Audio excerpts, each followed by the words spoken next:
Você já se perguntou por que a dor insiste em bater à sua porta justamente quando você mais busca a Deus? Já sentiu como se o céu tivesse se fechado? Como se suas orações ecoassem em um silêncio profundo, sem resposta? Talvez você esteja passando por uma fase em que tudo parece dar errado.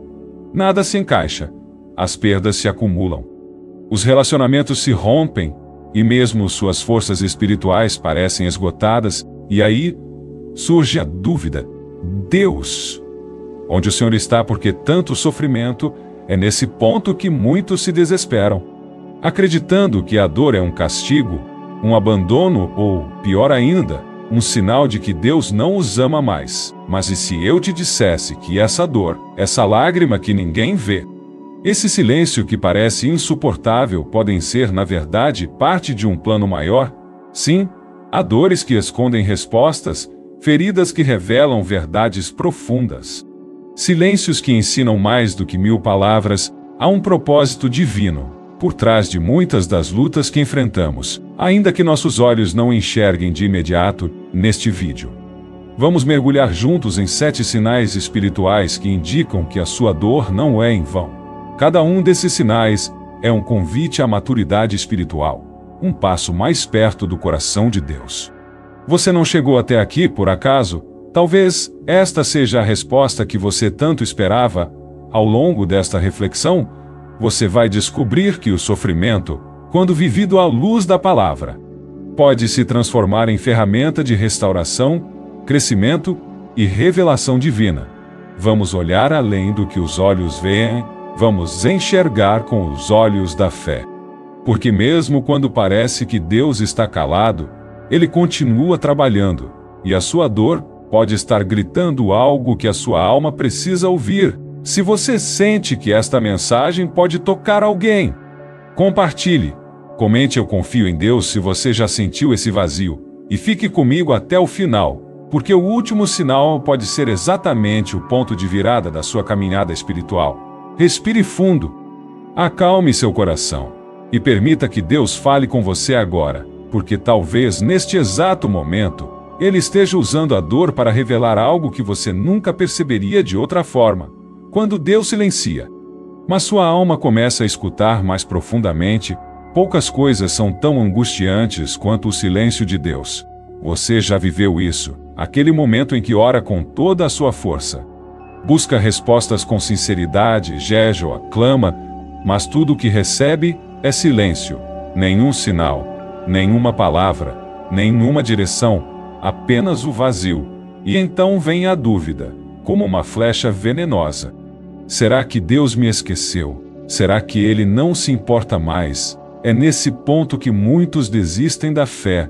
O silêncio é confundido com abandono. A ausência de resposta se torna, para alguns, a evidência de que foram rejeitados, mas há algo que poucos percebem: o silêncio de Deus nunca é desprezo. O silêncio, na verdade, é uma linguagem celestial. E quem amadurece na fé começa a entender o que Ele está dizendo, mesmo quando Ele não fala. Deus se cala para ensinar a escutar. A escuta espiritual é uma habilidade que só nasce no deserto. Quando o coração está machucado, quando as palavras já não resolvem, quando a alma se cala, então a escuta se amplia, e é nesse ponto que a fé deixa de ser uma busca por sinais e milagres, e se torna uma conexão profunda, invisível, inabalável. Lembra-se de Elias, o profeta forte, corajoso, o mesmo que enfrentou reis e venceu centenas de profetas de Baal, em 1 Reis capítulo 19. Vemos esse homem quebrado, fugindo, cansado, emocionalmente esgotado, desejando até a morte. Ele esperava encontrar Deus de forma poderosa, talvez em um fogo que consumisse tudo, em um vento que rasgasse montanhas, ou em um terremoto que abalasse a terra, mas Deus não estava em nada disso. Ele veio em um sussurro, um sopro suave, um som tão discreto que só pode ser ouvido por quem silenciou a alma. Elias teve que se calar por dentro para ouvir o que só o coração maduro é capaz de captar. E esse sussurro mudou tudo. Não deu respostas lógicas, não trouxe explicações longas, mas deu força para continuar. E às vezes, é só disso que precisamos. O silêncio de Deus também te ensina a perceber suas idolatrias disfarçadas. Nos momentos de barulho nos acostumamos a depender das emoções. Se sentimos arrepios, dizemos que Deus está presente. Se tudo vai bem, acreditamos que estamos sendo abençoados. Mas quando o barulho cessa, descobrimos que talvez estivéssemos mais apaixonados pelas bênçãos do que pelo abençoador. O silêncio revela a verdade, mostra o que há em nosso coração, e ao mesmo tempo, nos conduz a um lugar de intimidade que só se acessa pela renúncia do controle. Espiritualmente, o silêncio de Deus é como a raiz de uma árvore crescendo em profundidade. Não se vê nada na superfície. Parece que nada está acontecendo. Mas o que está oculto é justamente o que dará estabilidade ao crescimento futuro. A raiz precisa crescer para baixo antes de crescer para cima. E assim é com a fé. A profundidade espiritual se forma quando ninguém está vendo, quando parece que nada está acontecendo, mas tudo está sendo transformado na prática. Como cultivar essa escuta espiritual? Comece criando momentos intencionais de silêncio com Deus. Desligue o celular, afaste o barulho, saia do automático. Permita que sua alma se desintoxique do excesso de informação. Diga menos palavras. Ouça mais, leia a Bíblia não apenas como um ritual, mas como alguém que escuta uma carta escrita pessoalmente para si. E quando o silêncio vier, em vez de se desesperar, diga: Senhor, estou aqui. Mesmo sem entender, eu confio. Não se apresse em sair do deserto. É nele que Deus planta as sementes mais profundas. E quem aprende a escutar no silêncio, nunca mais se perde nas tempestades. Porque mesmo quando o céu parecer em silêncio outra vez, sua alma saberá. Ele está ali, trabalhando, moldando, ensinando. Portanto, se Deus está em silêncio, não fuja, fique. Fique até entender que o silêncio não é o fim da conversa. É o início de uma escuta que transforma. E se hoje tudo o que você tem é o silêncio, saiba que esse pode ser o maior sinal de que sua fé está prestes a amadurecer de verdade. Quando sua lágrima é uma semente que só o céu reconhece. Existem momentos na vida em que chorar é tudo o que conseguimos fazer. As palavras faltam, o coração aperta, o corpo até tenta seguir em frente, mas a alma está exausta nessas horas. As lágrimas escorrem silenciosamente, como se cada gota carregasse uma dor que ninguém entende. E então, mais uma vez, a dúvida invade. Será que Deus está vendo isso? Será que Ele ainda se importa? A sensação de orar e sentir que nada muda é uma das mais profundas feridas espirituais. Parece que a oração não passa do teto. O tempo passa, mas o problema continua, o silêncio permanece. E o coração começa a acreditar que orar talvez não faça diferença alguma, mas há uma verdade poderosa que você precisa lembrar. Nenhuma lágrima é desperdiçada quando é derramada na presença de Deus. O Salmo 56, versículo 8 declara algo comovente: Tu contas as minhas aflições e recolhes as minhas lágrimas no teu odre. Não estão elas registradas no teu livro, sim? Deus guarda cada lágrima, nenhuma escapa do seu cuidado. Cada gota que cai é uma semente que o céu reconhece. E mesmo que ninguém veja, mesmo que ninguém compreenda, o céu inteiro está atento à dor que você sente no mais íntimo do seu ser. Sabe por quê? Porque para Deus, o choro não é sinal de fraqueza, é sinal de entrega. Quando choramos diante dele, não estamos apenas desabafando, estamos nos rendendo, estamos dizendo: Senhor, eu não sei mais o que fazer, eu não consigo mais fingir força. Eu só sei que preciso de ti. E essa é uma oração poderosa. Uma oração que ultrapassa as palavras, que rompe as barreiras da lógica, que toca o coração de Deus com uma sinceridade que nenhuma eloquência conseguiria alcançar. Na ótica do céu, a lágrima tem valor de adoração, porque ela nasce de um coração quebrantado. E um coração assim é precioso demais para ser ignorado. Foi com lágrimas que Ana orou por um filho. Foi com lágrimas que Davi clamou por misericórdia. Foi com lágrimas que o próprio Jesus chorou no Getsêmani, e em todas essas situações, a resposta veio. Não de imediato, não da forma como esperavam.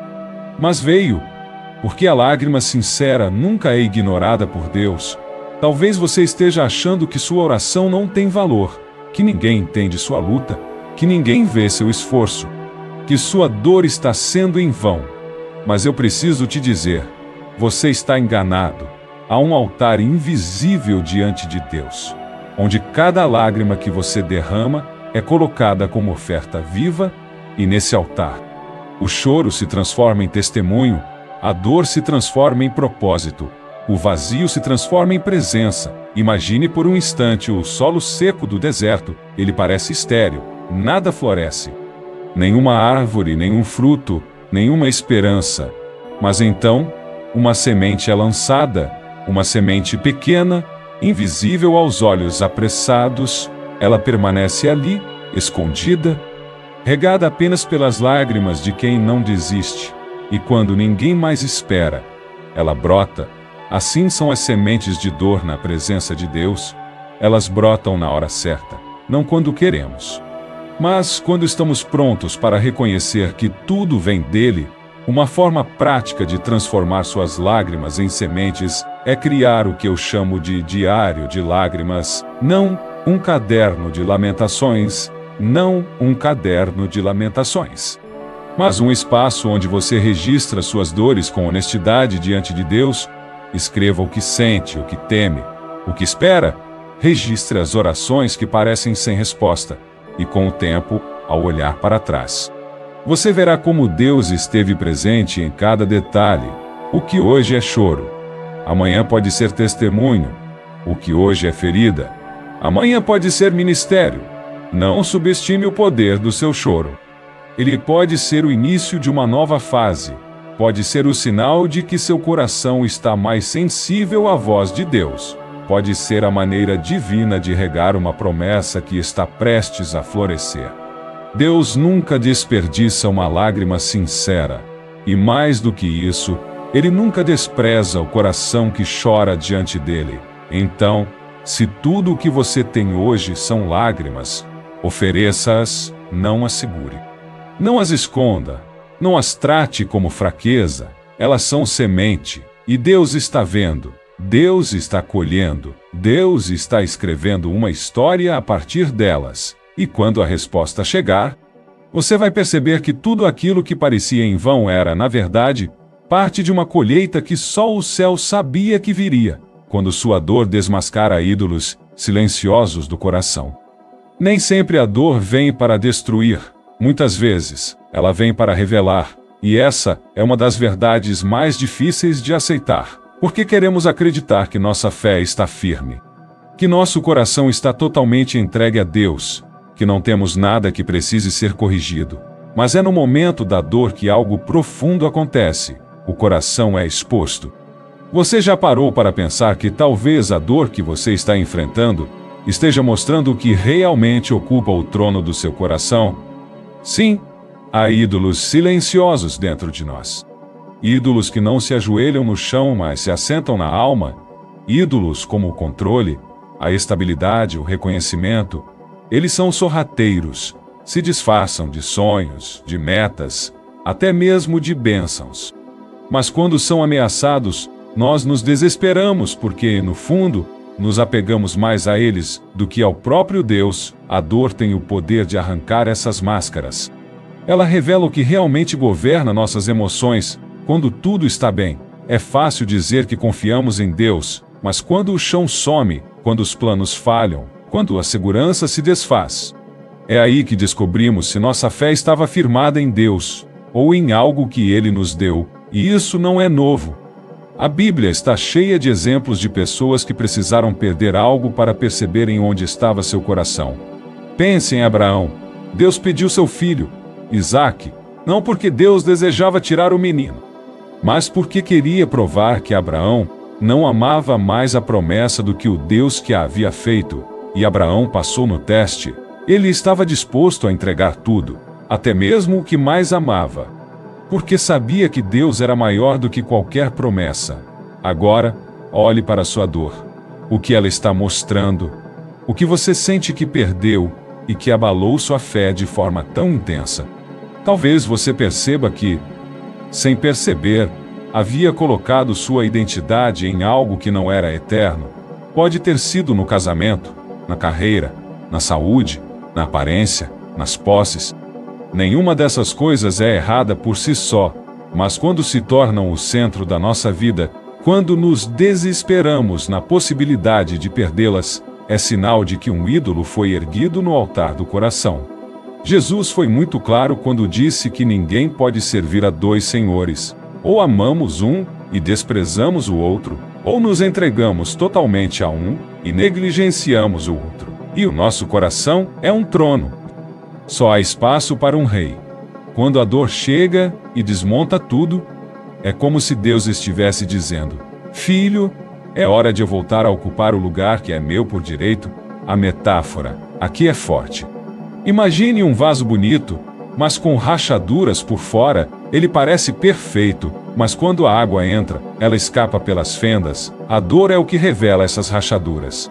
Mostra onde estamos tentando manter aparências, mas onde na verdade precisamos de cura. E sabe o que é mais bonito nisso tudo? Deus não rejeita os vasos rachados. Ele os restaura. Ele os preenche com algo novo.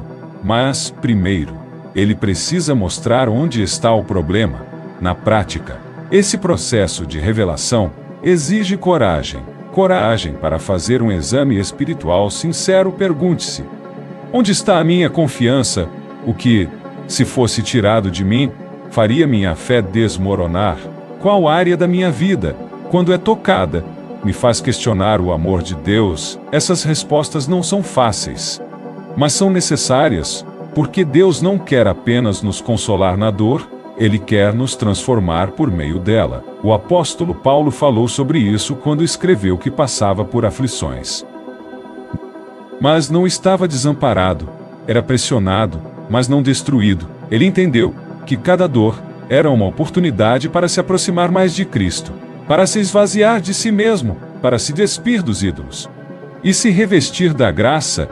A dor que expõe nossos falsos deuses é a mesma dor que abre espaço para a verdadeira presença de Deus. É o início de uma nova jornada espiritual, mais profunda, mais real, mais livre, porque quando entregamos o que ocupava o lugar de Deus, damos a Ele espaço para habitar plenamente em nós. Portanto, se hoje sua dor está revelando algo que você não queria ver, não fuja, não se esconda, encare, reconheça e entregue, porque esse pode ser o maior ato de libertação da sua caminhada espiritual.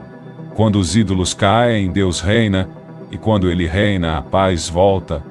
A identidade é restaurada, e a vida ganha um novo sentido, não porque tudo voltou ao normal, mas porque o centro foi corrigido. Não permita que a dor seja apenas sofrimento, permita que ela seja luz. A luz que revela o que estava escondido e cura aquilo que você nem sabia que precisava ser tratado, porque o Deus que mostra é o mesmo Deus que cura, e Ele não expõe para humilhar. Ele revela para transformar. Quando você perde tudo e descobre que ainda tem Deus, a perda é um dos medos mais profundos do ser humano. Perdemos pessoas, empregos, saúde, segurança, e com cada perda, uma parte de nós também se vai. Às vezes parece que Deus nos levou longe demais, que não sobrou nada, e a pergunta se impõe com força: se eu perdi tudo, o que me resta? Talvez você esteja vivendo exatamente esse momento. Tudo o que você construiu está ruindo. A estabilidade que você tinha desapareceu. As certezas que guiavam sua vida estão se desmanchando como areia nas mãos. E no fundo, você se pergunta: será que ainda há esperança?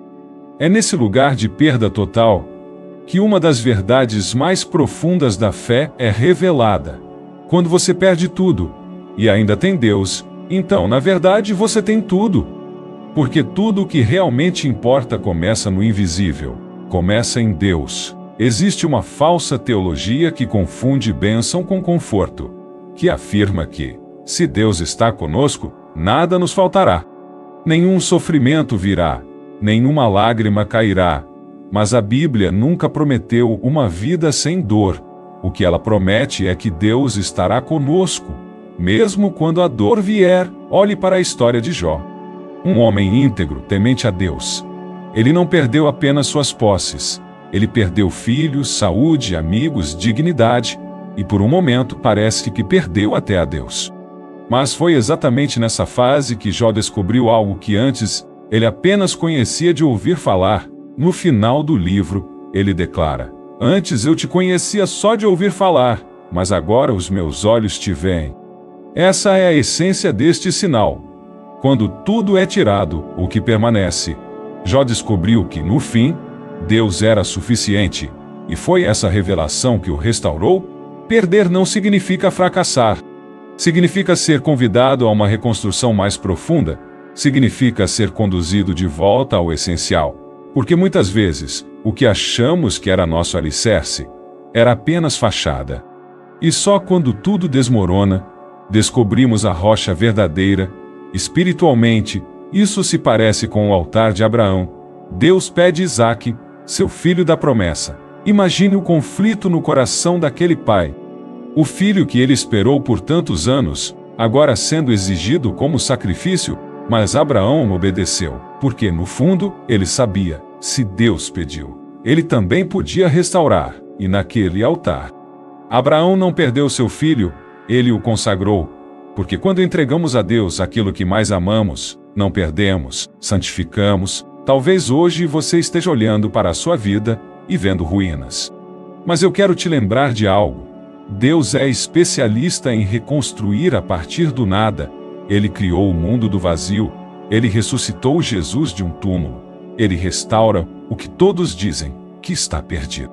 E ele pode recomeçar sua história a partir exatamente desse ponto, onde você acha que acabou. A chave prática aqui é simples, mas profunda. Não tente reconstruir sua vida com base na lógica. Reconstrua com base na fidelidade de Deus. A lógica diz que acabou. A fé diz que Deus está apenas começando. A lógica diz que você foi esquecido. A fidelidade de Deus garante que Ele está mais perto do que nunca. E como fazer isso na prática? Comece reordenando suas prioridades. Pergunte a si mesmo: no que eu estava baseando minha identidade? O que ocupava meu coração que agora me falta tanto? E depois, declare em oração: Senhor, se tudo o que eu tiver for o Senhor, ainda assim será suficiente. Essa é a oração mais poderosa que alguém pode fazer, porque ela tira a fé do que Deus faz e a coloca em quem Deus é. Pense na história do filho pródigo. Ele perdeu tudo. Saiu de casa cheio de sonhos e voltou de mãos vazias, mas quando retornou, o pai correu ao seu encontro. A festa foi feita, a restauração aconteceu, e ele descobriu que, mesmo tendo perdido tudo, ainda tinha um pai, e isso era tudo o que ele precisava. Essa é a boa notícia para você hoje. Se você perdeu tudo, mas ainda tem Deus, então você ainda tem um pai, e o pai está te esperando. Não com acusação, mas com braços abertos, pronto para restaurar, pronto para recomeçar. Portanto, se o sofrimento te levou ao fundo do poço, olhe para cima. Porque o fundo do poço pode ser exatamente o ponto de partida para algo novo. Onde você pensou que era o fim, Deus está colocando uma semente de recomeço.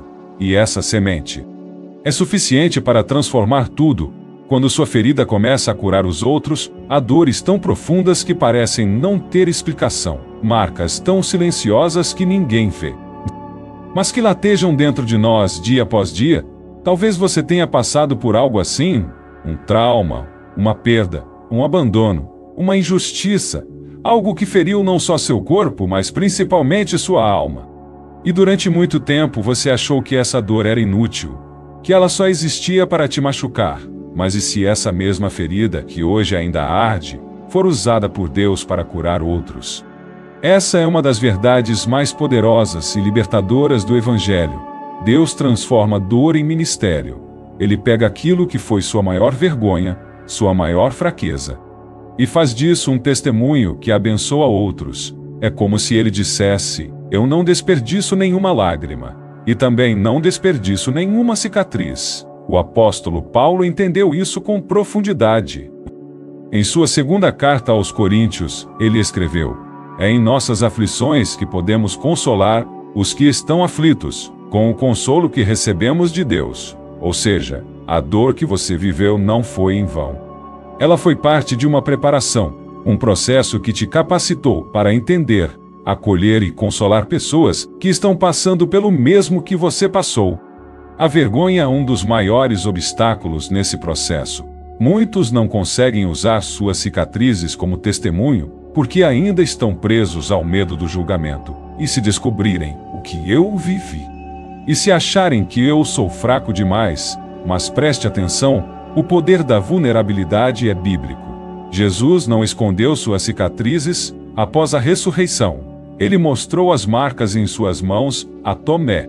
As marcas eram provas da vitória, não da derrota. A cicatriz é a evidência de que houve dor, sim, mas que também houve cura. E quando você permite que outros vejam as suas cicatrizes, você está dizendo: eu passei por isso, mas Deus me sustentou. E Ele pode sustentar você também. Isso não é fraqueza, isso é coragem, isso é evangelho vivo. Muitos ministérios começam assim, não a partir da força, mas a partir da fraqueza, não do sucesso, mas da dor. Uma mulher que venceu a depressão pode se tornar um farol para outras que estão afundando na escuridão. Um homem que foi liberto do vício pode ser instrumento de restauração para outros presos na mesma cadeia. Um jovem que sobreviveu ao abandono pode se tornar um irmão mais velho para quem não tem família. É assim que Deus transforma histórias. A metáfora aqui é simples, mas profunda. Pense em uma ferida aberta. Ela sangra, dói, expõe. Mas com o tempo, ela cicatriza, forma-se uma marca. Essa marca não dói mais, mas ela conta uma história, e essa história pode ser exatamente o que outra pessoa precisa ouvir para não desistir. Na prática, isso exige coragem e sabedoria. Não é sair contando tudo para qualquer um, mas permitir que, no momento certo, Deus use sua história para tocar outros.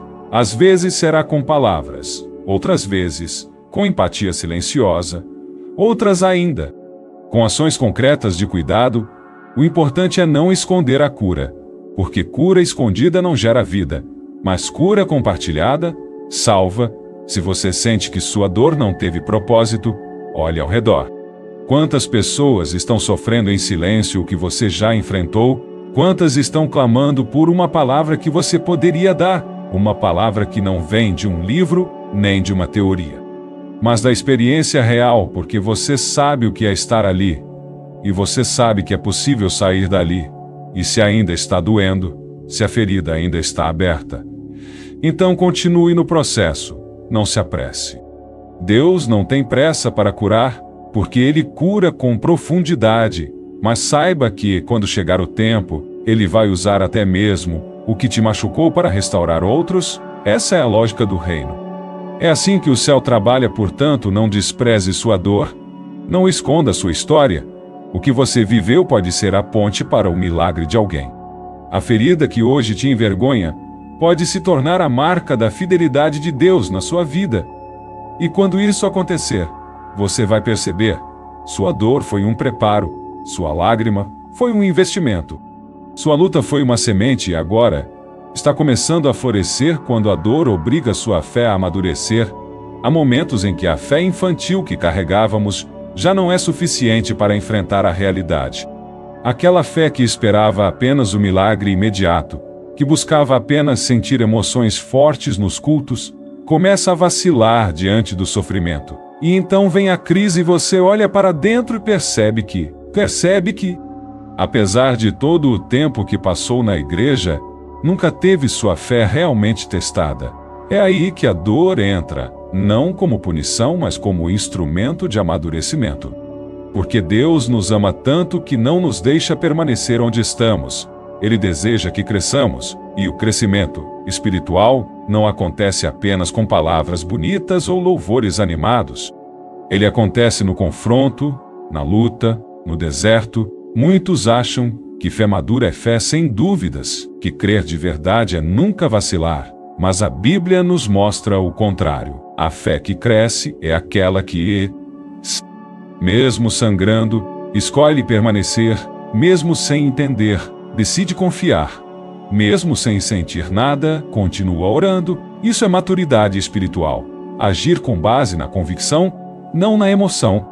Veja o exemplo de Jesus no Getsemane. Ele sabia que o sofrimento estava próximo, sabia que a cruz o aguardava, e mesmo assim, orou com sinceridade: Pai, se possível, afasta de mim este cálice. Mas que seja feita a tua vontade. Essa oração revela um coração maduro, um coração que não negou sua dor, mas também não se deixou dominar por ela. Jesus mostrou que fé madura não é negar a dor, mas confiar mesmo passando por ela. A fé imatura clama apenas por livramento. A fé madura busca alinhamento com a vontade de Deus. A primeira diz: Senhor, tira isso de mim. A segunda declara: Senhor, me sustenta no meio disso. E essa mudança é radical, porque ela revela que Deus já não é apenas um socorrista nos momentos de emergência. Ele se torna o centro, o fundamento, o sustento diário. Pense na uva, ela só se transforma em vinho depois de ser esmagada. O processo é doloroso, a casca se rompe, o que está dentro é exposto, mas é nesse esmagamento que o verdadeiro valor aparece. Assim também é com a nossa fé. Quando passamos pelo esmagamento da dor, nossa fé é purificada. O que era aparência se desfaz, o que é verdadeiro permanece. Talvez você esteja sentindo que sua fé está fraca, que o fogo se apagou, que as dúvidas estão maiores do que as certezas. Mas saiba, esse também é um tipo de oração. A oração silenciosa de quem continua buscando, mesmo sem forças, a oração da perseverança. E ela é preciosa aos olhos de Deus. A Bíblia está cheia de pessoas que amadureceram na dor. Davi, perseguido e injustiçado, escreveu salmos que até hoje confortam corações. Paulo, preso e açoitado, escreveu cartas que nos ensinam o verdadeiro significado de perseverança. José, vendido pelos próprios irmãos, passou anos na prisão antes de ver os sonhos se cumprirem. Nenhum deles chegou à maturidade sem dor, mas todos foram usados por Deus de forma poderosa. Depois que aprenderam a confiar mesmo no escuro, a disciplina espiritual é o caminho prático para esse amadurecimento. Orar mesmo quando não sente vontade, ler a palavra mesmo quando tudo parece confuso, jejuar mesmo quando o coração está cansado, buscar a Deus, não para obter respostas imediatas, mas para ser sustentado em silêncio. Isso é musculatura espiritual sendo formada. É como uma academia da alma. Você entra fraco, dói, você quer parar, mas quanto mais você persevera, mais forte você se torna, e essa força não vem de você, vem da graça de Deus operando dentro de você. Vem da graça de Deus operando dentro de você, moldando você à imagem de Cristo, e um dia, quando olhar para trás, você vai perceber: aquela dor que parecia inútil foi a fase mais importante da sua vida com Deus. Porque foi ali, no chão, entre lágrimas e dúvidas, que você parou de viver uma fé de aparência e começou a viver uma fé verdadeira, uma fé que resiste, uma fé que permanece, uma fé que frutifica. Então, se hoje você se sente esmagado, não desanime. Você está em processo, e esse processo não é punição, é formação, é maturidade espiritual nascendo, é a fé deixando de ser infantil e se tornando uma fé que sustenta outros. Não fuja da dor, deixe que ela te leve para mais perto de Deus, porque quando a fé amadurece, ela não depende mais de circunstâncias. Ela depende apenas da certeza de que Deus é quem diz ser, mesmo quando tudo ao redor diz o contrário. E essa fé é a que move montanhas, quando você começa a reconhecer a mão de Deus. Mesmo no que parecia castigo, existem momentos em que tudo o que estamos vivendo parece injusto demais para ser parte do plano de Deus. As portas se fecham, as perdas se acumulam, as orações parecem ignoradas, e no fundo, surge aquela sensação incômoda de que talvez estejamos sendo castigados por algo. Será que fiz algo errado? Será que Deus está me punindo? Essa é uma pergunta silenciosa que muitos fazem, mas poucos têm coragem de verbalizar, e a dor se intensifica quando achamos que o que estamos sofrendo é sinal da rejeição de Deus. Mas a verdade bíblica é outra. O amor de Deus não se manifesta apenas por bênçãos visíveis, ele também se revela na correção. Hebreus capítulo 12 deixa isso muito claro. Está escrito: porque o Senhor disciplina a quem ama, e castiga todo aquele a quem aceita como filho. Essa palavra não fala de punição, mas de correção, de amor, de cuidado. A figura que o texto usa é a de um pai amoroso, e todo pai que ama corrige, não para machucar, mas para formar, para proteger, para preparar o filho para algo maior. Esse é o último sinal. E talvez o mais libertador de todos, quando você começa a perceber que até aquilo que doeu foi cuidado. Quando você olha para trás e vê que, mesmo nas situações que pareciam cruéis, Deus estava moldando você, salvando você de caminhos que você nem percebeu que te levariam à destruição, refinando o seu caráter, alinhando o seu coração. A dor nunca vem sem propósito quando estamos nas mãos do oleiro. E o oleiro, para formar um vaso novo, precisa primeiro amassar o barro, não porque o barro é inútil, mas porque ele precisa ser maleável. Precisa ser limpo de imperfeições, precisa estar pronto para conter algo precioso. E Deus só derrama o novo em vasos moldados por Ele. Olhe para a sua história. Lembra daquela amizade que se rompeu de forma dolorosa? Talvez tenha sido livramento. Lembra daquela porta de emprego que não se abriu? Talvez tenha sido proteção. Lembra daquele relacionamento que terminou quando você achava que era definitivo? Talvez tenha sido uma intervenção divina. Deus vê o que nós não vemos. E Ele nos ama demais para permitir que fiquemos em lugares que Ele sabe que nos afastariam dele. A maturidade espiritual começa quando paramos de perguntar: por que Deus fez isso comigo? E começamos a perguntar: o que Deus está me ensinando nisso? Essa mudança de pergunta é o que nos tira do papel de vítima e nos coloca como filhos em formação. Filhos que confiam no Pai mesmo sem entender.